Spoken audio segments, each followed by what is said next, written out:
ඉතින් මෙහෙට එනවා එක එක මට්ටමේ අය විවිධ උගත්කම් බුද්ධිමත්කම් තියෙන අය මෙහාට එනවා.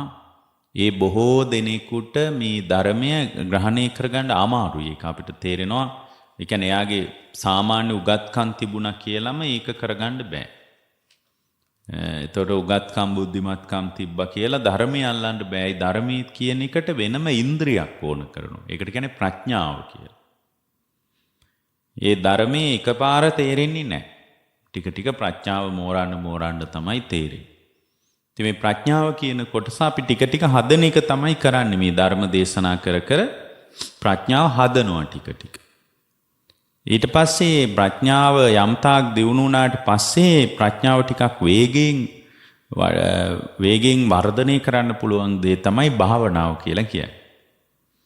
එතකොට මේ භාවනා කරනකොට ප්‍රඥාව එක්තරා ආකාරයක ටිකක් වේගෙන් දියුණු වෙනවා. ඊට පස්සේ දියුණු කරපු ප්‍රඥාවෙන් තමයි විදර්ශනා කියන විශේෂ පරිච්ඡේදයකට අපි එකතු වෙනවා. ඒකෙන් තමයි සම්පූර්ණයෙන්ම කෙලස් ටික බිඳ වැටෙන්නේ. එතකොට මේ කෙලස් බිඳ වැටීම කියන එක ක්‍රමානුකූල වෙන දෙයක්. ඒක එකපාරට කරන්න පුළුවන් දෙයක් නෙමෙයි. ඒකට මූලික ගුණධර්ම ඕන කරනවා. ගුණධර්ම නැත්තම් මොකුත් කරන්න පුළුවන් කමක් නැහැ. ඒකේ මූලික දෙයක් තමයි දකින්න විදිහ වෙනස් කරන එක. අපි ධර්මයෙන් පටන් ගන්නේ දකින්න විදිහ වෙනස් කිරීමෙන්. ධර්මයේ ආරම්භක ස්ථානය අන්න එතන. මොකද්ද? ඉස්සල්ලාම දකින්න විදිහ වෙනස් කරගන්නවා. එතකොට ඒ දකින්න විදිහ දැන් අපි දකින්න විදිහක් තියෙනවනේ සාමාන්‍ය ජීවිතේ. සාමාන්‍ය ජීවිතේ දකින්න විදියට වඩා අනිත් පැත්තට බලන්න පටන් ගන්නවා. ලෝකේ හැම වෙලාවකම සත්‍ය අවබෝධයේ තියෙන ප්‍රතිවිරුද්ධ චින්තනයක් එක්ක. ඒක සම්පූර්ණ කන පිටට හිතන්න ඕන. දැන් අපිට ලෝකේ පුරුදු වෙලා තියෙන බැඳෙන්න, ගැට ගැහෙන්න, ලෝකයේත් එක්ක එකතු වෙන්නනේ අපේ සිත සකස් වෙලා තියෙන්නේ. හැබැයි ඕකට අනිත් පැත්තට හිතන්න පටන් ගන්නකො. ඔය හිතන විදිහේ කන පිටට හිතන්න පුරුදු වෙන්නකො. නොබැදිය යුතුයි, අතහැර දැමිය යුතුයි, නොඇලිය යුතුයි වගේ හිතන්න පුරුදු වෙන්නකො. දැන් සාමාන්‍ය අපි පුරුදු වෙලා ඉන්නේ ඇලෙන්න, බැඳෙන්න, ගැට ගැහෙන්න, එකතු වෙන්න. ඔකට අනිත් පැත්තට හිතන්නකො. නෑ මම නොඇලිය යුතුයි, මම නොබැඳිය යුතුයි, මම අතහැර දැමිය යුතුයි කියලා නිකන් හිතන්නකො. අන්න ඒක ප්‍රතිවිරුද්ධයි සම්පූර්ණ චින්තනයේ. අන්නේ ප්‍රතිවිරුද්ධ චින්තනයක් තමයි බුද්ධ ශාසනය පුරුදු කරන්නේ. එතකොට මේ ප්‍රතිවිරුද්ධ චින්තනයකට ස්වභාවයෙන්ම ඇත්තරම ප්‍රතිවිරුද්ධ චින්තනය තමයි ඊට ඉහළ ගුණධර්ම කියලා කියන්නේ. දැන් පේන මට්ටමේ වුණත් එහෙමනේ. හොඳට බලන්න. දැන් පේන මට්ටමේ වුණත් ඔයාලට පුරුදු වෙලා තියෙන්නේ කුසලයේ පැත්තටද අකුසලයේ පැත්තටද? හරි පහසු මොකක් කරන්නද? අකුසල්නේ පහසු. කුසල් කරන එක, පින් කරන එක, ධර්මයට එකතු වෙන එක, යම් කිසි ආකාරයක කුසල් පැත්තකින් තියන්නකො. මේ මානව ගුණ ධර්ම කියලා තියෙනවනේ. මානව වර්ගය විසින් පනවගත් ඒවා. තව කෙනෙක්ගේ දෙයක් හොරකම් නොකළ යුතුයි වගේ ඒවත් නිකන් තියෙන්නේ අපි පනවගෙන. නෛතික සීමාවේ දඬුවම් නියම වෙන මට්ටම ඒවා ධර්මයේම නෙමෙයිනේ. ඒවා මේ මානව වර්ගයාගේ පැවැත්මේ සුරක්ෂිත බව පිණිස ඉදිරිපත් ඒවා වුණත් කොච්චර අමාරුද? ඒ ස්වභාවයෙන්ම සිත මේ බර වෙලා තියෙන්නේ අර අකුසලයේ පැත්තට, අධර්මයේ පැත්තට ස්වභාවයෙන්ම බර. ඒතකොට ධර්මයක් පැත්තට, කුසලයේ පැත්තට, පින පැත්තට, අර්ථයක් පැත්තට, සත්‍ය පැත්තට එකතු වෙන්නේ නැහැ හිත. ඒ කියන්නේ ඒකට බොහොම පොඩි පිරිසකට විතරයි එකතු වෙන්න පුළුවන්. ඒකට විශාල වීරියක් තියෙන්න ඕනේ. ඒ වීර්යවන්තකම නැත්තම් ඒකට එකතු වෙන්න බෑ. දැන් ඔයාලගේ උනත් ජීවිතේ බලන්න නිතරම අර කෙලෙස් පැත්තට යන්නේවට අපිට ඒවට එකතු වෙලා ඉන්න හරි ලේසි. දැන් උදාහරණයක් විදිහට මේ වෙලාව පව හිතන්න අපිට නෑ ධර්මයක් එක්ක එකතු වෙන එක හරි අමාරු වැඩක්. නමුත් දැන් අපි මොකක් හරි ෆෝන් එකේ බලනවා නම් ඒක දන්නේ නෑ පැයක් විතර යනවා නිකම්ම යනවා. ඒකෙන් අපිට තේරෙන එක දෙයක් මොකද්ද? ස්වභාවයෙන්ම සිත අර කෙලෙස් පැත්තට, අධර්මී පැත්තට බරයි. ඉතින් ඒවත් එක්ක ඉඳලා අපිට මොකද්ද ලැබුණු සහනය? තෙම්බද කෙනෙක් කියන්න පුළුවන් නෑ ඉතින් මම කරන්නේ මට ඕන දේවල්නේ මම බලන්නේ මට ඕන දේවල්. මට ඕන දේවල් බලන්න මට අයිතියක් තියෙනවා වගේ කෙනෙක් කියයි. හරි අපි ඒක අයිතියක් කියලා කියමුකෝ. ඒකෙන් වෙච්ච සහනය යහපත මොකද්ද? ගාක් බලන්න ගොඩාක් ලංකාවේ අය අපිට හම්බ වෙනවා හරිම අසහනයෙන් ඉන්නේ. අපි මුණ ගැහෙන්න එනවනේ විතර. හරි පීඩාවෙන් සමහර හොඟාක් සල්ලි තියෙන. ගාක් ඒ කියන්නේ දැන් සමහරට අපිව හිනස්සවන එක යාල කරලා තියෙනවා. ඒතර මම දන්න ලංකාවේ ප්‍රධාන ඔය YouTubers ලා ඉන්නවා විහිළුම කරන අය. සමහර අය. නමුත් අපි කරා ඇවිල්ලා භාවනා කරන්නේ කොහොමද විදර්ශනා වහන්සේලා කියන භාවනා කරන්නේ කොහොමද වගේව අහපු අය අහන අය ඉන්නවා. එහෙම අහන අය ඉන්නවා. දැන් ඔයගොල්ලෝ සමහර විට ටීවී එක දිහා බැලුවාම සමහර ඔයගොල්ලෝ හිතාගෙන ඉන්න ටිකක් විචූරණ විදියට අඳින ඊටාම මේ බොම නිന്ദා සහගත විදියට ඇනුම් බැනුම් වලට ලක් වෙන සමහර විශේෂයෙන්ම ඔය රංගපාන නෝනාවරු එහෙම ඉන්නවා. නිලියන් හරීම ඇවිල්ලා අනේ ස්වානංශ මේ ටිකක් භාවනා කරන්න කොහොමද ධර්මයේ දියුණු කරන්න කොහොමද කියලා අපෙන් අහනවා. අනිත් එක තමයි මේ ඒගොල්ලෝ බොහොම ලංකාවේ නමක් එහෙම හදාගෙන ඉන්න තරුණ අය. ඒගොල්ලෝ මේ සමහර අය මට ඇවිල්ලා කියලා තිනවා මේ ඕනම වෙලාවක කියන්නේ භාවනා කරන්න ඉන්නම් පොඩි අවස්ථාවක් දෙන්න කියලා. දැන් අපි භාවනා වැඩ පිළිවෙලක් කලින් ගියා රැට හැමදාම රෑ 8 ඉඳලා 10 වෙනකන්. එතකොට ඒක දිගට ගියපු වැඩසටහනක්. දැන් ඒක නැවතිලා තියෙන. ඒකට මට කියලා තියෙනවා කීය වුණත් කමක් නැහැ ස්වානස් ඕන දෙයක් අතහැරලා ওই වෙලාවට ඉන්නම් අවස්ථාවක් තිබ්බොත් අනින් කියන්න. කියලා වෙන මොනවා තිබ්බත් අතහැරලා ඉන්න. සමහරට කවුද කියලා කිව්වොත් ඔයගොල්ලෝ හිතයි නෑ ඔය ස්වානස් කියන්නේ කෙනා එයානම් වෙන්න බෑ කියලා. ඒ කියන්නේ ඒගොල්ලන්ගේ අර විචූරණ ජීවිතය ඇතුළේ ඒගොල්ලෝ හඹාගෙන ගිය ජීවිතය ඇතුළේ ඒගොල්ලන්ට සහනයක් කියලා එකක් නම් ලැබිලා නැහැ. ඒගොල්ලෝ දන්නවා ඉස්සරහටත් ලැබෙන්නේ නැහැ කියලා. ඉතින් අප ඔයාලා තේරුම් ගන්න එක දෙයක් මේ සංයෝග වීම, මේ එකතු වීම, මේ ඇලීම්, මේ බැඳීම්, මේ ගැට ගැසීම්, මේ සංයෝග වීම ඇතුළේ ඔයාලට කවදාකවත් සහනයක් ලැබෙන්නේ. ඒක ලැබෙන්නේ නෑමයි. ඒකේ කතා කරන්නම දෙයක් නැහැ. ලැබෙනවා නම් මේ වෙනකොටත් මොනවා හරි ලැබිලා තියෙනවා. හිතන්න බලන්න පින්වත්නි එන්නේ. හරිම සිතේ තියෙන සහනය දිය වෙලා යන එකක් වෙන්නේ. ඒ කියන්නේ අපේ මේ පැවැත්ම ඇතුලේ අපිව වඩා සහනදායී තැනකට ඔසවා තබන්නේ. හොඳට බලන්න පුංචිම කාලේ අපේ ජීවිතේ තිබ්බ සහනය. ඒක එන්නේ අඩු වුණා මිසක් වැඩි වෙලා නැහැනේ. අද සමහරට පුංචි කාලේ නැති ඒවා අද ගොඩක් ඔයාලට තියනවා වෙන්න පුළුවන්. සමහර කෙනෙකුට වාහනයක් තියෙන්න පුළුවන්, ගෙයක් දොරක් තියෙන්න පුළුවන්.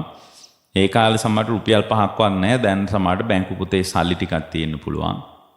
හරි. ඒ මොනවා තිබ්බත් ඔයාලට ඒ කාලේ ලබාපු සහනය ඔය පින්නතුන්ලාට දැන් ඇත්තේ නැහැ. සමහර අය හිතනවා සහනය තිබ්බේ ඒ කාලේ දැන් සහනය නැහැ කියලා. ඒ චින්තනය වැරදි. නෑ තමයි. නමුත් එහෙම හිතන්න හොඳ නෑ අපි. ඒතර එයාලා හැමදාම හිතනවා සහනය කියන එක අතීතයට අයිති එකක් කියලා. ඒක කවදාවත් හිතන්න එපා. එක. දැන් මම කියාපු විදියට නිකන් අතීතයේ තිබ්බ සහනයක් දැන් නෑ තමයි දිය වෙලා ගිහින් කියලා හිතෙන්න පුළුවන්. ඒක හරි. නමුත් චින්තනයක් විදියට, සිතක් විදියට මේ චින්තනයක් විදියට නඩත්තු කරන්න එපා සහනය අයිති අතීතයටයි කියලා. සහනය කියන එක අතීතයට අයිති දෙයක්. ඊට පස්සේ මොකද කරන්නේ? ඒතකොට සහනය අතීතයට අයිති දෙයක් කියලා හිතුවොත් එයා අතීතේ උරඟාන්න බලනවා. අතීතේ උරඟාන්න ඒක බෑනේ කරන්න. අතීතේ උරඟාන්න බලනවා. ඒකනේ ඔය වැඩි හිටිය අය පවා ඉස්කෝලේ යන්නේද සමහර අය. දැන් වැඩි හිටියෝ පවා නිකන් අවුරුද්දකට වරක් විතර දැන් පිරිමි පාසල් වල OB එක ලෑස්ති කර ගන්නවා. ඒගොල්ලෝ ඉස්කෝලේ ඇඳුම් ඇඳ ගන්නවා. වයසක උපාසකම්මල ඉස්කෝලේ යනවා දැකලා නේ. කොණ්ඩ ගොතාගෙන ගවුමක් එහෙම ඇඳගෙන ඔය Facebook එකේ එහෙම දාන්නේ හිටිගම. අර ඒක හේතුව මොකක්ද දන්නවද? ඇත්තටම මේක මිනිසුන්ගේ මනෝභාවයේ එක්තරා නිරූපණයක් ඒක. සමහර මේ අවුරුද්දට වරක් විතර ඔය කොළඹ ලොකු ගම්වල නැහැ. ඔක්කොම මේ විකාර කොළඹනේ තියෙන්නේ. එතකොට මේ ගම්වල නම් එහෙම ඒවා නැහැ ඇත්තටම. ඔය සමහර මිනිස්සු හරි ආසයි ඉස්කෝලේ. මේ ඒ විදිහට දවසක් ගිහින් ඉතින් ඉස්කෝලේ කෑම එහෙම කාලා එහෙම සමහර අයට ඒක අතහැර ගන්න බෑ. අතහැර ගන්න බෑ. එතකොට ඒක ඇත්තටම සමහර ඒවා හරියට මේ ඒවා ඇත්තටම මේ බොහොම කිසිම තේරුමක් ඇතිව නෙමෙයි ඒවා. ඒකට හේතුව මොකක්ද දන්නවද? සමහර ඒගොල්ලෝ හුඟක් සල්ලි භාගේ තියෙනත් අය. එතකොට මේ කොළඹ පැත්තේ බොහොම ආර්ථිකව ඉහළ පන්නේක ඉස්කෝලේ ගියපු ළමයි ඒගොල්ලොන්ට දැන් හොඳ ස්ථාවරත්වයක් තියෙනවා ආර්ථිකව ගත්තත් දුර්වල අය නෙමෙයි. ඒ වුණාට ඒගොල්ලන්ට සහනදායි ජීවිතය කියලා මතකයක් තියෙනවා නම් මතක තියෙන අතීතයක. ඒගොල්ලන්ට අද එහෙම සහනයක් නැහැ. ඒ නිසා මේ අතීතයේ උරඟහන්න නැවත නැවත අතීතය මෙහි නිරූපණය කරගන්න එක මොහොතක් හෝ දවසක් හෝ ඒකට එකතු වෙලා ඉන්න මිනිසුන්ට ආසාවක් තියෙනවා.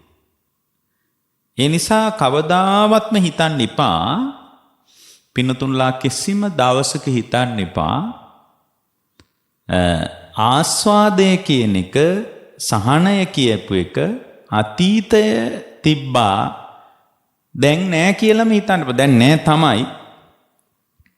සහනය කියන එක අතීතයට දාලා දැන් කල්පනා කරන්න එපා. ඒක කල්පනා කරන එක තේරුමක් නෑ. තවත් සමහර අය හිතාගෙන ඉන්නවා සහනය තියෙන්නේ ගමේ කියලා. නගරේ ඉන්න අයට හිතෙනවා සහනය කියන එක ටවුන් එකේ නෑ. මේ නාගරික පන්නේ නෑ ගමේ තමයි තියෙන්නේ. ඒකට එයා සහනය කියන එක ඇතුලේ කෑම හොයනවා. පොළොස් සැඹුලක් හදලා මේ පොල් සම්බෝලයක් කොටලා කෑම ටිකක් කන්න පුළුවන් නම් හොඳයි. කිරි කොමේ මේ ගමේ ක්‍රමයට නිකම් කෙසල් කොලයක බත් ටිකක් කන්න පුළුවන් නම් හොඳයි. හැම වෙලාවකම එයා හිතනවා මේ සහනය කියන එක ආස්වාදය කියන එක සතුටුදායක මට්ටම කියන එක ඒක ගමට අදාළ තත්වයක් කියලා. එතකොට එයා මොකද කරන්නේ? හැම වෙලාවකම ගමට එකතු වෙන්න උත්සාහ කරනවා. ඒකත් කවදාවත් කරන්න එපා. කවදාවත් ගමට එකතු වෙන්න උත්සාහ කරන එක කිසිම තේරුමක් නැහැ. එතකොට එයා බලන්නේ පොඩි විවේකයක් හම්බුන ගමන් ගමට දුවලා ඉන්න. ඇලී නාන්න, වැවී නාන්න එහෙම ආසාවක් තියෙනවා සමහර අය. එතකොට ඒක නිසා තමයි ඔය සිංහල අවුරුද්දට එහෙම එනකොට මුළු කොළඹම හිස් වෙලා යන. යා ගමේ ආස්වාදයේ තිබුණා, නගරේ ආස්වාදේ නෑ වගේ එකක් හිතනවා. එතකොට තව කොටසක් කොහොමද හිතන්නේ? අතීතයේ ආස්වාදයේ තිබුණා දැන් ආස්වාදේ නෑ කියලා. පොඩි පොඩි අර්ධ සත්‍යයක් තියෙනවා මේ හැම එකම. නමුත් මේ චින්තනේ නඩත්තු කළොත් අපිට මුකුත් කරන්න බෑ. ඒක නඩත්තු කරන්න එපා මේ චින්තනේ. ඒතර වර්තමානයේ ආස්වාද ජනක අවකාශයේ මගේ හැරිලා යනවා. මේ බුද්ධ ශාසනයේ මිනිසුන්ට ගොඩාක් සතුටු වෙන්න උගන්වනවා. හරීම සතුටෙන් ඉන්න තමයි උගන්වන්නේ. හරීම බුද්ධහා ගොඩාක් ඒවා ඕනේ. සතුටු වෙන්න. දැන් අපි හිතනවානේ ගොඩාක් ඒවා ඕනේ කියලා. ඊට පස්සේ අපි කල්පනා කරනවා සමහර අය ඒ සමහර අය හිතනවා මම ඒ කාලේ ඇසුරු කරපු අයත් එක්ක ආස්වාදේ තිබ්බා දැන් ඇසුරු කරන මට්ටමේ ආස්වාදේ නැහැ කියලා. එතකොට යා එමීට ගෙදරින් පොඩි අවස්ථාවක් හම්බුනොත් යාළුවොත් එක්ක ඇවිදින්න යනවා. ගෙදර නෝනට බොරු කියලා හරි එළියට එමීට පැන ගන්න බලනවා. ඔය වගේ මහත්තුරුන්ට තියෙනවා බොහොම පොඩි වැඩ ටික. හරි එයා හිතනවා එක්කෝ ඒකනේ එයා හැමදාම චෝදනා කරන්නේ.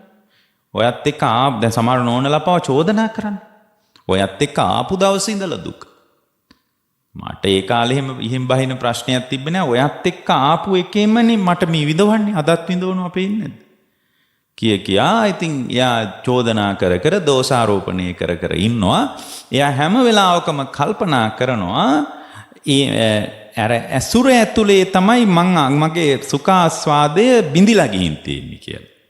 අන්න එහෙමත් හිතනවා. එතකොට තමයි හැම වෙලාවකම පුද්ගලයන් මුණ ගැහෙනවා චෝදනා කරනවා. බලන්නකෝ හැම තැනම ඉන්නවා චෝදනා කරන්න පුළුවන් පුද්ගලයෝ. ඒ කාලේ මං හොඳට හිටියා. ඔයත් එක්ක ආපු දවස් ඉඳලා දුක් විඳිනවා. ආපු දවස් ඉඳලා විඳවනවා. ගියකේ ඒකේන විඳවීමට අදාළ පුද්ගල භාවයක් පුද්ගලයෝ ටිකක් එයාට මුණ ගැහෙනවා. එතනත් ගැටලුවක් තියෙනවා. එතකොට බලන්න සමහර අය හිතනවා ආස්වාදයේ අතීතේ පැත්තට දාලා කල්පනා කරනවා. සමහර අය ආස්වාදයේ ගම පැත්තට දාලා කල්පනා කරනවා.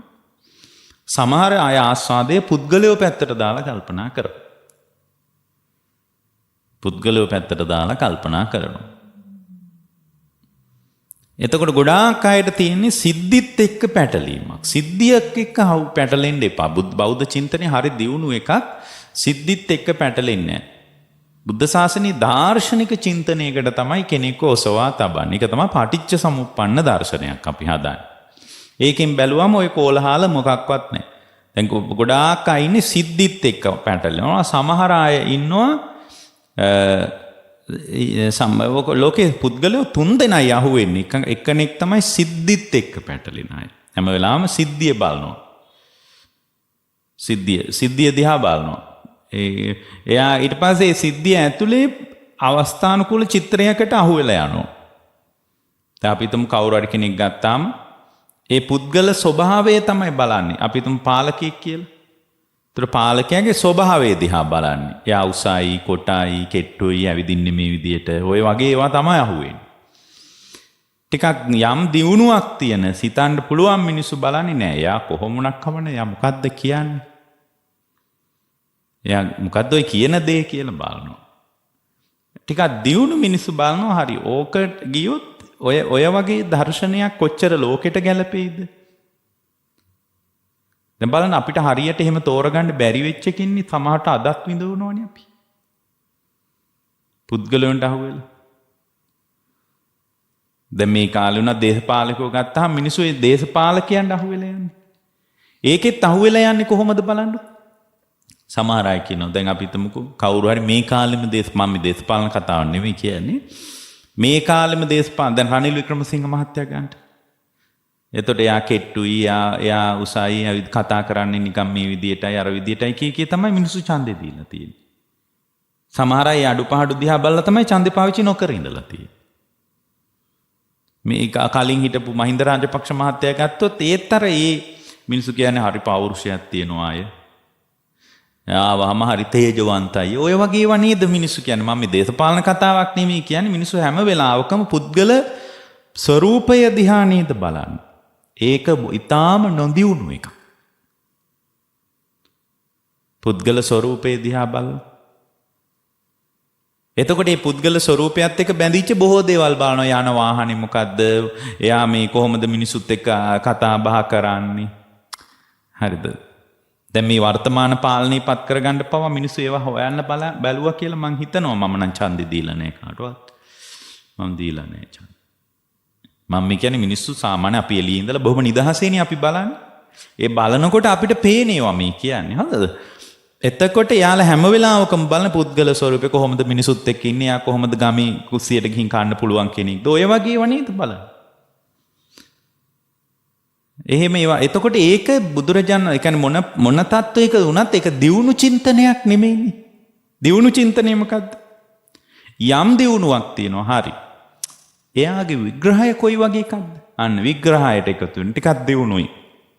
විස්තරයට එකතු වෙනවා. පෙළ මූලික පෙළ දිහා බලනවා. දියුණුම මිනිස්සු එහෙම නැහැ. දියුණුම මිනිස්සු බලන ප්‍රතිපත්ති දිහා. එයා කළු උනත් එකයි සුදු උනත් එකයි පෞරුෂයක් තියනවද නැද්ද එළිය හොයන්නේ පුළුවන්කම තිබ්බත් එකයි නැතත් එකයි එයා මේ මිනිසුන්ට කතා බහ කරනවද නැද්ද ඒවා නෙමෙයි යා මිනිස් දියුණු මිනිස්සු බලන මොනවද එයාගේ ප්‍රතිපත්ති ප්‍රකාශය අර දැන් මිනිසුන්ට එයාලා එතකොට දැන් දේශපාලකයෙක් වුණත් ප්‍රතිපත්ති ප්‍රකාශයක් ඉදිරිපත් කරනවා ඒගොල්ලෝ දන්නවා මිනිසුන්ට ප්‍රතිපත්ති ප්‍රකාශයෙන් වැඩක් නැහැ කියලා ඊටසර මිනිසුන්ට හරියන ටිකම නඩත්තු කරගෙන යනවා ලංකාව වැටුනේ යන්නේ ඒ නිසා සමහර අය කියනවා ලංකාව බෞද්ධ රටවල් දීප්පත් කියලා නෑ ලංකාව බෞද්ධ රටවල් මේ බෞද්ධ මෙච්චර ඉතින් ආර්ථික දර්ශන ආරෝමය ඉතින් කවුද අපි කියන්නේ අහන්නේ ඔයාලා හිතනවද අපි කියන එක කවුරුත් අහයි කියලා එහෙම කවුරුත් අහන්නේ කවුරුත් අහන්නේ හොඳට බලන්නකෝ කිසිම කෙනෙක් අහන්නේ නෑනේ අපි කියන්නේ ඒගොල්ලන්ට ඕන එකක් කරන්නේ. එහෙමනම් අපිට මම කියන්නේ දේශපාලන කතාවක් නෙමෙයි මම කියන්නේ මිනිස්සු වර්ග තුනකට ලෝකෙ බෙදන්න පුළුවන්. පුද්ගලයෝ එක්ක හැප්පෙන මිනිස්සු, පුද්ගලානුබද්ධ මිනිස්සු පුද්ගල ස්වરૂපයට අනුව මේ ලෝකේ නිර්ණායක හොයන මිනිස්සු. ඊට පස්සේ එයාගේ හැසිරීම, එයාගේ වචන, එයාගේ ප්‍රකාශන ඔස්සේ ගවේෂණය කරන මිනිස්සු, ප්‍රතිපත්ති ඔස්සේ ගවේෂණය කරන මිනිස්සු. අන්න අර ප්‍රතිපත්ති ඔස්සේ ගවේෂණය කරන මිනිස්සුන්ට තමයි ධර්මයක් ග්‍රහණය කරගන්න පුළුවන්. ඒකයි ලංකාවේ බොහෝ දෙනෙකුට සෝවාන්වත් වෙන්න බෑ. සෝතාපන්න මාර්ගය කියන්නේ සම්පූර්ණ ප්‍රතිපත්තිමය භාවයක්. ඒක කියන්නේ මේ දුක්ඛ නිරුද්ධ කිරීම, දුක්ඛ නිරෝධ ගාමිනී පටිපදා කියන එකට එකතු වෙන. ප්‍රතිපත්තියට එකතු වෙන්න කැමති නැහැ. ලංකාවේ ඒ කියන්නේ මිනිසුන්ට විසිතුරු දේවල් කරන්න වෙලා තින්නේ අපිට. ආමුදුරුරුන්ට පවා මල් වලින් විසිතුරු දේවල් කරන්න වෙනවා. නිකම්ම මල් වට්ටි දීලා හරියන්නේ නැහැ ලංකාවේ උපාසකම්මලට. එයාලට මල් වලින් ලොකු කැටයන් හදලා පෙන්වන්න ඕනේ. එතකොට තමයි යා සාදුකාර දෙන්නේ. ඔයගොල්ලෝ හිතනවාද ඒකේ බුද්ධ ශාසනයේ ප්‍රශස්ත බවක් ඒක කියලා? පින්වත්නි, ඕනෑවට වඩා විසිතුරුකම් වර්ධනය වීමම කියලා කියන්නේ බුද්ධ ශාසනයේ බිඳ වැටීම. ඒ කියන්නේ බාහිර හොඳට ලෝකෙත් එහෙමනේ. බාහිර ආටෝප වැඩි වෙන්න ඇතුළ හිස් වෙනවනේ. ස්ත්‍රියක් ගන්න. යා හරියට කොණ්ඩේ ගැන උනන්දුයි නම්, හැම ගැන උනන්දුයි නම්, නියපොතු ගැන, ඒව ගැන කාන්තාවගේ උනන්දුව තියෙනවා. ඒක කමක් නැහැ. එහෙම උනන්දුවක් තියෙන එකේ කිසිම ප්‍රශ්නයක් නැහැ. හැබැයි ඒ ටික වැඩි වෙන්න ඇතුලේ ආයෙ ගන්නම දෙයක් නැහැ. හොඳට බලන්න. ඔව් ආයෙ මේ කියන කරන එකක්වත් මතක නැහැ යාට. ඒ ඇතුලේ ඒ කියන්නේ හොඳට බලන්නකෝ. ඕගොල්ලෝ හොඳට අනික හැම තැනකම ඕක වෙලා තියෙනවා. ආරාමික පවා විසිතුරු බවම වැඩි නම්. ඒ විසිතුරු බව විතරයි තියෙන්නේ. ඒවත් තියෙන්න ඕන. මේක බොහොම දියුණු යුගයක් නිසා ඒවත් තියෙන්න ඕන. ඒ කාලේ වගේ පිදුරු වහපු වහලා තියෙන්න ඕන. බුදුරජාණන් වහන්සේ ඉතින් වදාලා ඒවට හරියන්ට දේශනා ඇත්තටම. ඒකයි ඒවා විසිතුරු බවට කිසි ප්‍රශ්නයක් නැහැ. හැබැයි විසිතුරු බවම නම් තියෙන්නේ. ලංකාවේ ආරාම බලන්නකො, රන් වැටවල් අරව මේවම නම් තියෙන්නේ. ඔය රන් වැටවල් තියෙන තැන් වලට ගිහින් බලන්නකො. පටිච්ච සමුප්පාදයක් නැහැ, ආර්ය අෂ්ටාංගික මාර්ගයක් නැහැ, සතර සතිපට්ඨානයක් නැහැ, ඉන්ද්‍රිය ධර්ම බල ධර්ම වඩන විදියක් නැහැ. පිරිසුදු වෙන්නේ කොහොමද කියලා කියන්නෙත් නැහැ. හැබැයි ඒගොල්ලෝ එක්තරා ආකෘතියක් නඩත්තු කරන යනවා. මෙහෙ නෝනම් මේ විදියට කොණ්ඩේ පීරන්න ඕන, මේ විදියට අඳින්න ඕන, මේ විදියට ඇසිරෙන්න ඕන, මේ විදියට කතා කරන්න.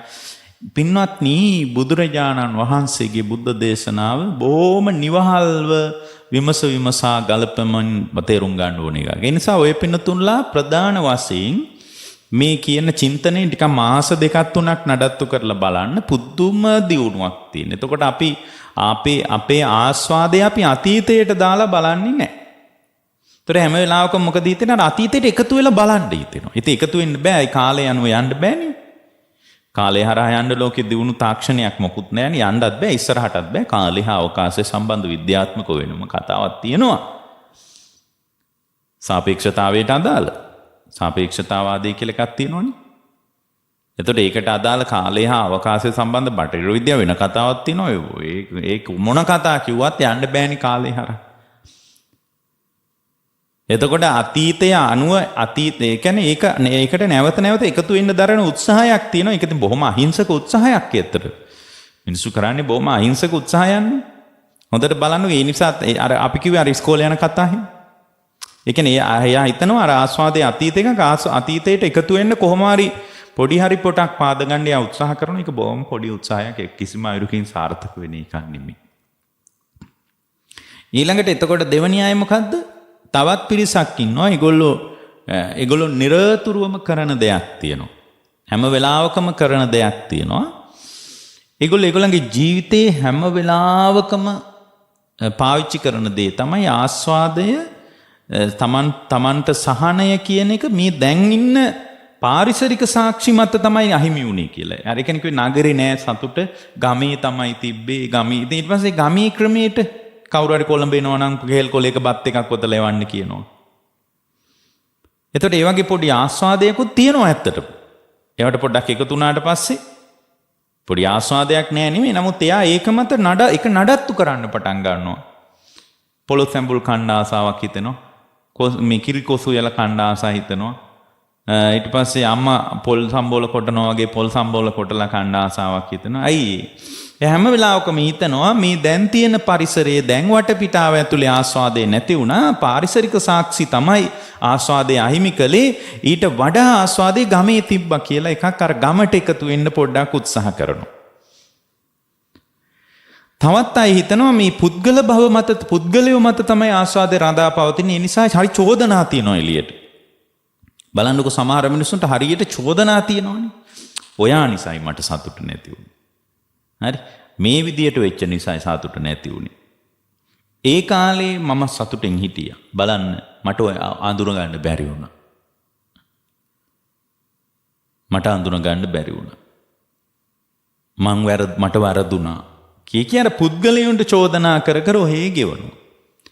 එතකොට පාරිසරික සාක්ෂි මත පුද්ගල සාධක මත අතීතය අනුව ආස්වාදයේ තිබුණායයි කියලා හිතාගෙන වර්තමානය තුල එබඳු ආස්වාදයක් හඹාගෙන යන එක අපේ ක්‍රමය, අපේ රටාව නෙමෙයි. අපේ රටාව ඒක නෙමෙයි. බුදුරජාණන් දැන් බලන්න ඒ කියන්නේ සතුටු වීම ආස්වාදයට ගොඩාක් හේතු ඕනද? ගොඩාක් හේතු ඕනේ. බලන්න ගොඩාක් හේතු ඕනේ.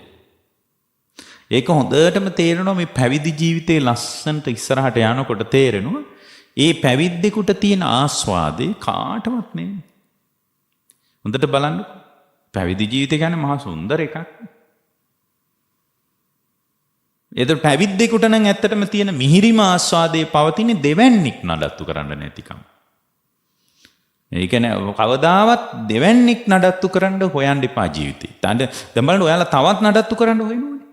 දැන් මේ නඩත්තු කිරීම ඇතුලේ දුක වළඳන ගමන් ආයෙත් නඩත්තු කරන්න කවුරුවත් නැද්ද කියලා අහනවා. ඒකනේ විවාහ වෙලා දරුවෝ ගියාම අනේ මට මුණුබුරෙක් දැකලා මැරුණොත් ඇති වගේ ඒවා හිතෙන්නේ අම්මලාට. ඒක මිනිසුන්ට හිතෙනව නේද එහෙම? අනේ දැන් මේ දුව විවාහ කරලා දුන්නාම යා එතන අපෝයි දැන් මා විශාල කරුමකින් බේරුණා වගේ හිතන්න ඕන හරින.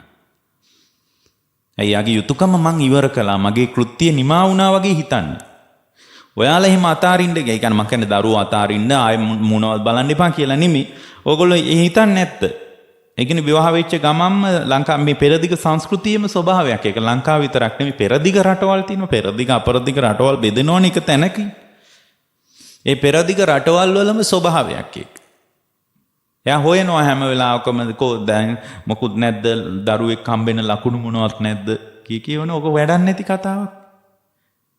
ඒක කිසි තේරුම් මට එක වතාවක් එක නෝන කෙනෙක් කිව්වා එක වැඩසටහනකදී මට කිව්වා මේ එයා ඇමතුමක් ලබා දීලා මට කිව්වා මේ ගුවන් විදුලි වැඩසටහනකදී කෝල් එනවනේ කිව්වා මම හරීම සතුටෙන් ඉන්නේ මම කොච්චර සතුටෙන්ද ඉන්නේ කියනවනම් මම හිතන විදිය වැරදි ඇති සමහරවිට මම මේක කාටවත් කියලා නෑ මම ස්වාමීන් වහන්සේ මේ හුඟක් ධර්මයේ දියුණු කරන්න උත්සාහ කරපු කෙනෙක් එයාගේ රැකියාව විදායක ශ්‍රේණි රැකියාව කරපු බව රොමෙෝ ගොඩාක් කියලා එයා කිව්වා ස්වාමීන් වහන්සේ මම දරුවාව විවාහ කරලා එක දුවයි හිටියේ දුව විවාහ කරලා ගියාට පස්සේ මට හැම වෙලාවෙම හිතුණ එක දෙයක් තියෙනවා අනේ මගේ දුවට දරුවෝ ලැබෙන්නේ නැත්තම් හොඳයි මම කිව්වේ ඒගොල්ලෝ දරුවෝ අදාගෙන සතුටින් හිටියන මට කමන්නේ මම හැම වෙලාවකම හිතුවයි මම දරුවෝ නිසා විඳවපු විඳවිල්ල දුක දරුවෝ නිසා මාත් පත්වෙච්ච අසහනය දරුවෝ ඒ කියන්නේ දරුවා ගෙදර නාවාම ඇති වෙන මගේ අභ්‍යන්තර ගිනි ගැනීම එයා ටිකක් ප්‍රමාද වුණා මට නිින්ද යන්නේ නැති ඒවා මං කනස්සල්ලටපත් වෙලා මඟ බලාගෙන දරුවා නිසා ආස්වාදයක් නොතිබුණා නෙමෙයි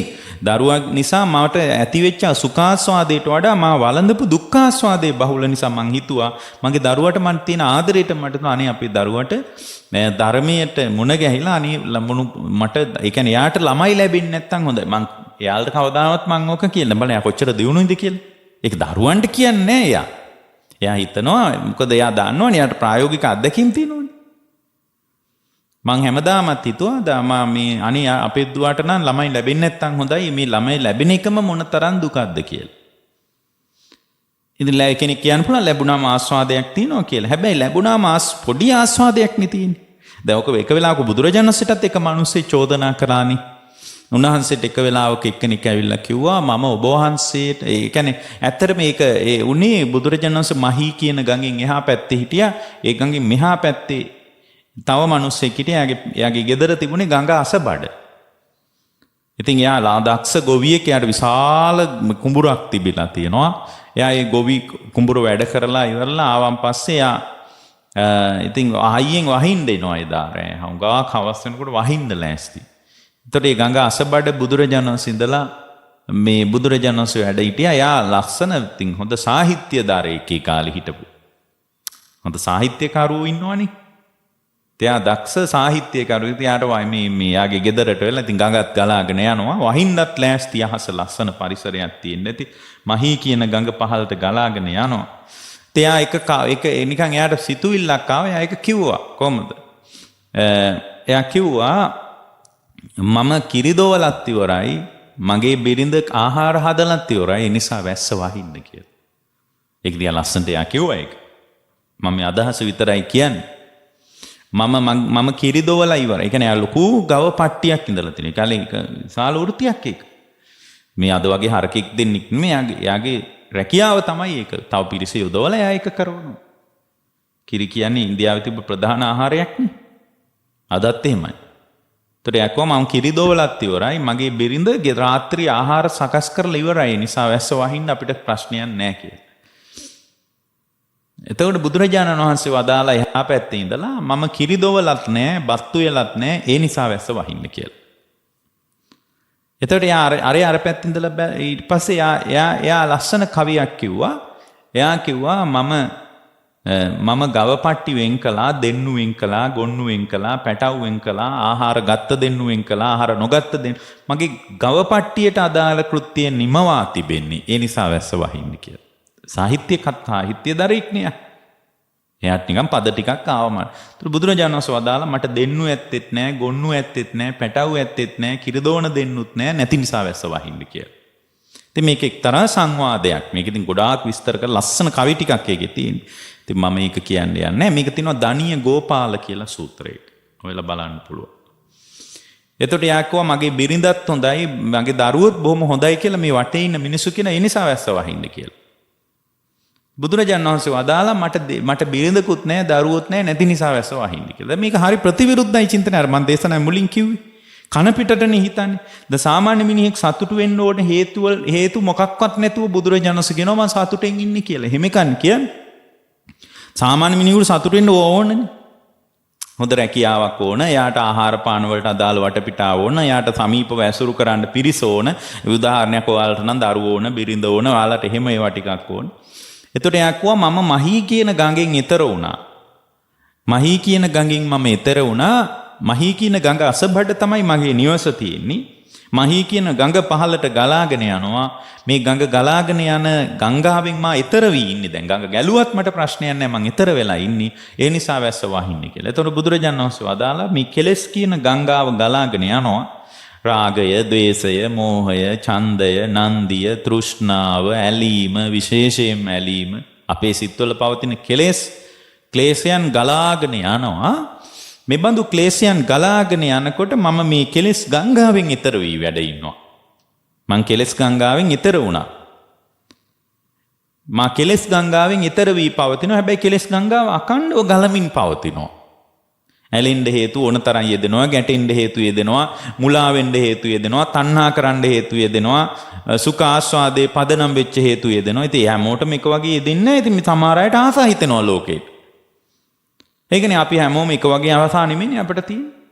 මේ අපි ගත්තාම අපි එක එකනට එක එක ආසා තියෙන්නේ පින්වත්නි. අපේ ආසාවේ පවතින්නේ විවිධත්වයක්. එක වගේම ආසා අපේ සිත්වල නැහැ. ඉතින් අපේ ආස්වාදයේ එක එක විදිහක් තියෙන, එක එක පැති තියෙනවා. ඉතින් මේ ආස්වාදයේ දෙස බලාගෙන බුදුරජාණන් වහන්සේ වදාළ මේ නුනට හැරවන්න. නිදා ගන්න එපා හොඳේ. ඒකයි. මේ බණ කියන්නේ අපි නිදාගෙන ඉන්න වෙලාවට. ඔබතුමිය නිදාගත්තම අපිට බණ කියන්න බෑ. එළියට ගිහින් නිදා ගන්න පුළුවන්. ඔක්කොලොන් කරන්න.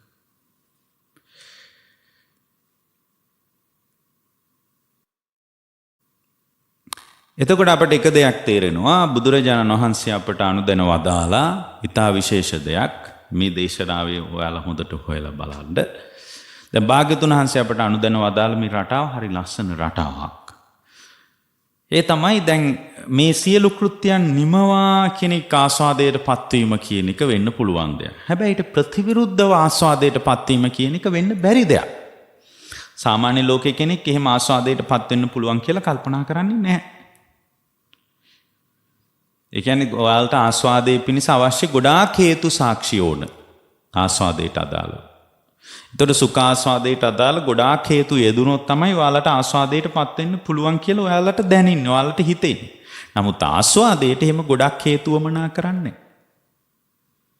සුඛාස්වාදයේ කියන එකෙම ගොඩාක් හේතු තියෙන එක මත නෙමෙයි අත්දකින්න. දැන් බලන්න බුදුරජාණන් වහන්සේගේ ශ්‍රාවකයෙකුට ඒ කියන්නේ ගොඩාක් ඒවා උවමනා කරන්නේ. එහෙම උවමනා කරන්නේ නැති වුණත් ඒවා ලැබෙන එකේ සීමාවකුත් නැහැ.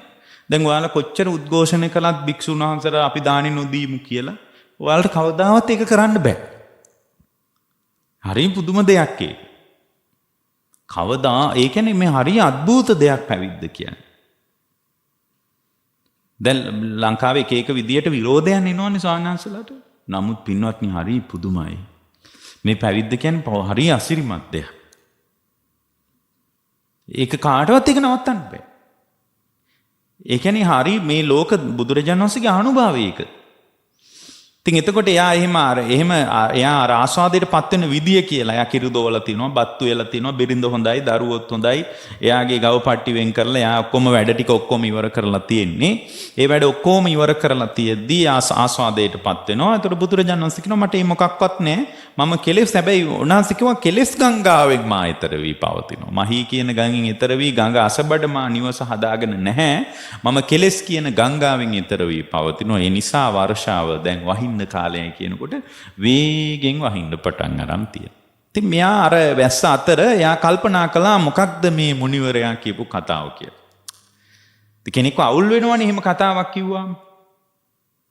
ඊට පස්සේ එයා වැස්ස නැවතුණාට පස්සේ දැන් වැස්ස එක වෙලාවක නවතිනවනේ. නැවතුණාට පස්සේ එයා ගඟෙන් හිමීට එබිලා බලලා තිනවා කවුද මේ කවිකරුවා කියලා. කවුද මේ කවි කියපු මිනිස්සයා කියලා. එතකොට බුදුරජාණන් වහන්සේ ගඟ අයිනේ ගහක් මුල පාත්‍රේ පැත්තකින් තියාගෙන දෙපට සිවුර අතුරාගෙන වැඩ ඉන්නවා.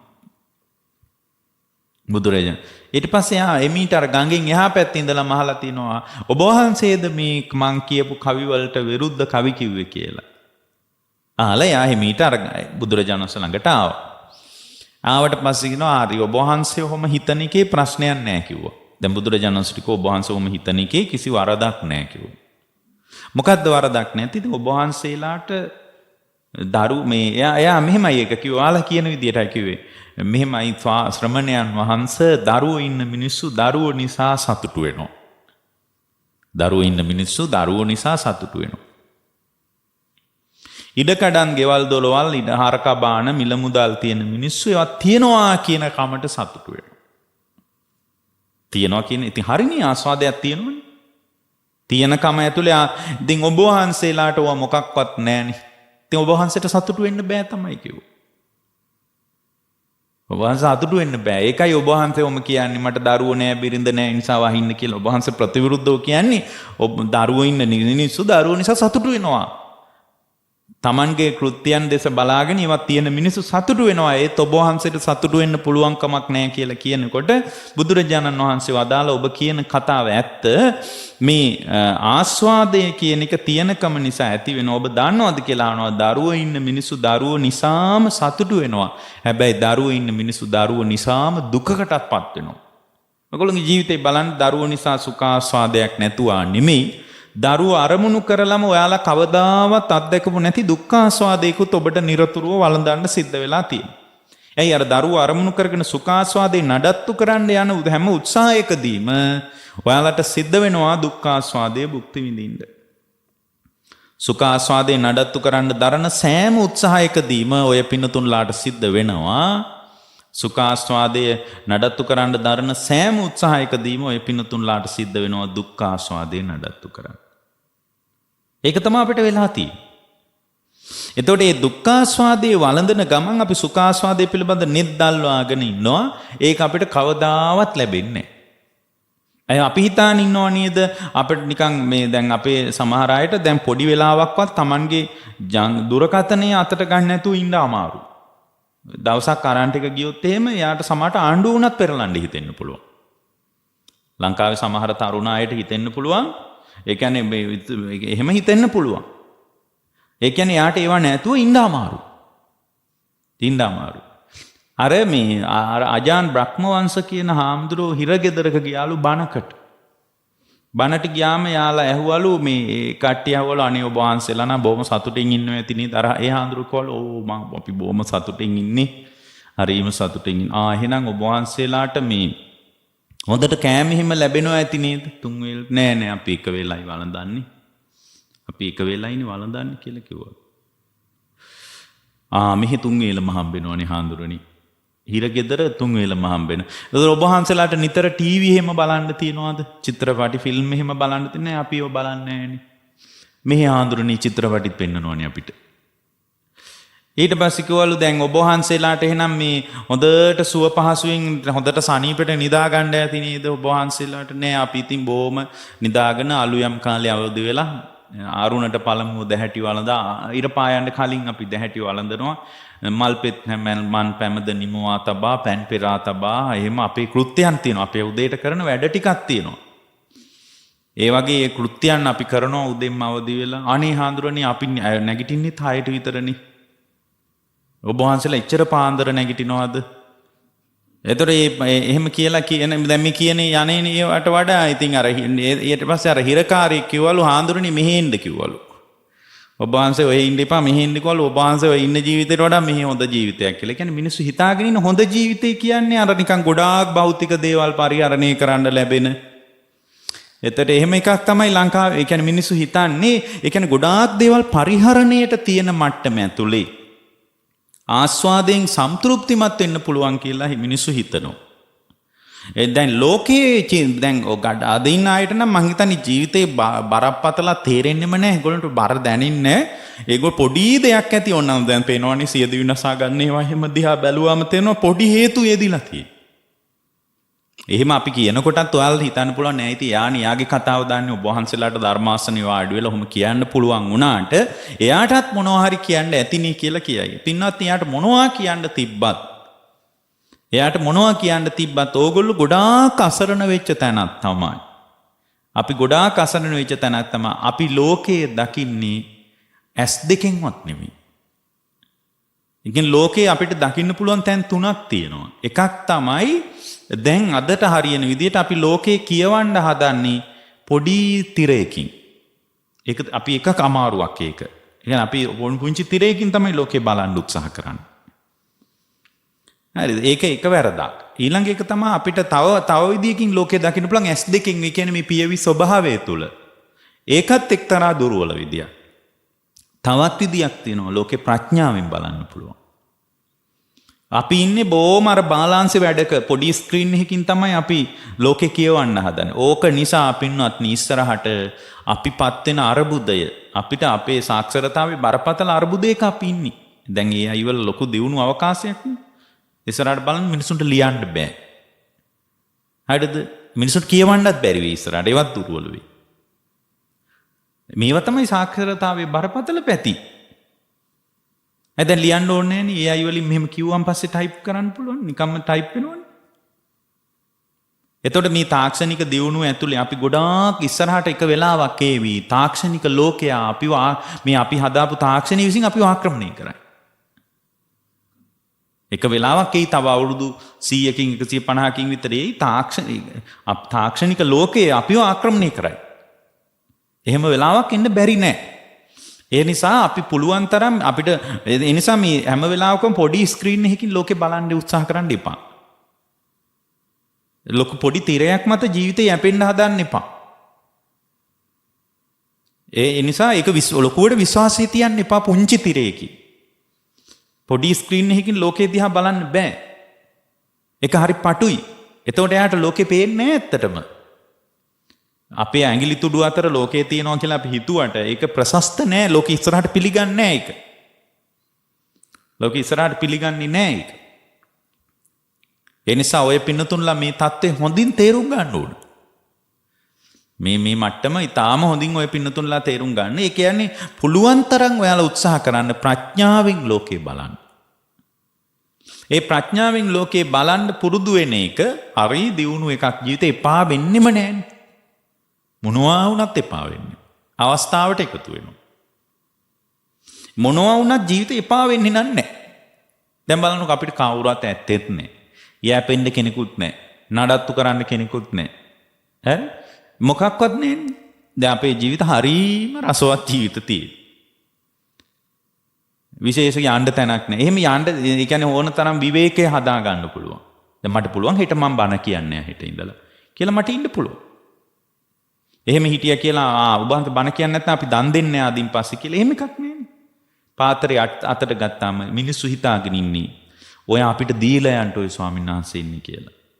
මිනිස්සු කවදාවත් හිතන්නේ නැහැ ඔය හාඳුරු අපෙන් අරන් යන්න එනවා කියලා. මිනිසුන්ට පාත්‍රය අතට ගත්ත භික්ෂුවක් පේන්නේ තමන්ට මහ විශාල කුසලයක් රැස් කරගන්න ලැබිච්ච මහ විශාල දොරටුවක් වගේ. ඒ නිසා පින්වත්නි ඔය පින්නතුලා මතක තියාගන්න මේ ජීවිතේ පුළුවන් නම් පැවිදි වෙන්න. මං හැමෝටම කියන්නේ ඒක. පැවිද්දට නිකන් පොඩි හරි හිතක් තිබ්බ පැවිදි වෙන්න පින්වත්නි ආයෙත් මේ දරුමල්ලෝ හදලා අඹදරුවෝ පෝෂණය කර යන කතාවට නම් එකතු වෙන්න එපා. මේක මහා කර්මයක් නේ. ඉතින් කර්මයක් කියලා මං කියන්න ඕනේ අම්මගෙන් අහලා බලන්න. ඇත්තටම අම්මා මේක කර්මයක්ද කියලා. එතකොට අම්මා කියලා දෙයි. ඒ නිසා කඳුළු විතරයි. අම්මාවරුන්ගේ ජීවිතේ කඳුළු නෙතියි. ඉතින් බුදුරජාණන් වහන්සේ මෙච්චර කඳුළු පියදාලා තියෙද්දි මිනිස්සු අඬන්නමනේ ආසා කරන්නේ. ඒ කියන්නේ මේ ධර්මයට ආවට පස්සේ හරි පුදුම දෙයක් ඇත්තටම පින්වත්නි. මේ ධර්ම පැවිදි වෙන්න කියලා කියන්නේ මේ ඔක්කොම පැවිදි වෙන්න ඕන කියලා නෙමෙයි. මේකට මහ විශාල පිනක් තියෙන්න ඕන. නමුත් පැවිද්දට කාට හරි හිතක් තිබ්බොත් ඒකට කඩිනමින් අවස්ථාව හදාගන්න ඒක රසවත් පින්වත්. ඉතින් හැබැයි පැවිදිකම ඇතුලේ ගිහිකම කරන්න ගියොත් එහෙම එයාට එපා වෙනවා ඕක. පැවිද්දෙක් ඇතුලේ ගිහියෙක් නිරූපණය කරන්න උත්සාහ කළොත් අමාරු වැටෙනවා. එහෙම වුණාට පස්සේ තමයි සිවුර අත්හැරලා යන්න හිතෙන්නේ. යාගේ වෙන වැඩක් තියෙන්නේ යාට. පැවිද්ද කියන්නේ හරිම රසවත් දෙයක්. ඒ කියන්නේ පැවිද්දට තියෙන විශාලම රසවත් බව තමයි නෙක්ඛම්ම සැපේ. ඕලාරික කාමයන් එක එකතු වෙන්නේ නැති එක. පැවිද්දෙකුට තියෙන පහසුම දේ පැවිද්ද හරි පහසුයි දෙවන්නේක් මතේ යැපෙන්නේ. එච්චරයි. හැම වෙලාවකම දෙවන්නේක්ව නඩත්තු කරන්න යන්නේ. දෙවන්නේක් නඩත්තු කරන්න යන්නේ නැතුව ඉන්නවා. දැන් අපිට තියෙනවනේ දෙවන්නේක් නඩත්තු කරන්න සාමාන්‍ය ගෘහස්ථී දෙවන්නේක් නඩත්තු හරිම ස්වාධීනයි.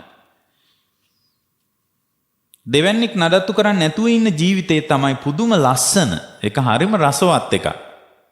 නික්කම්ම සැපය කියලා එකට කියන්නේ. නික්කම්ම සැප.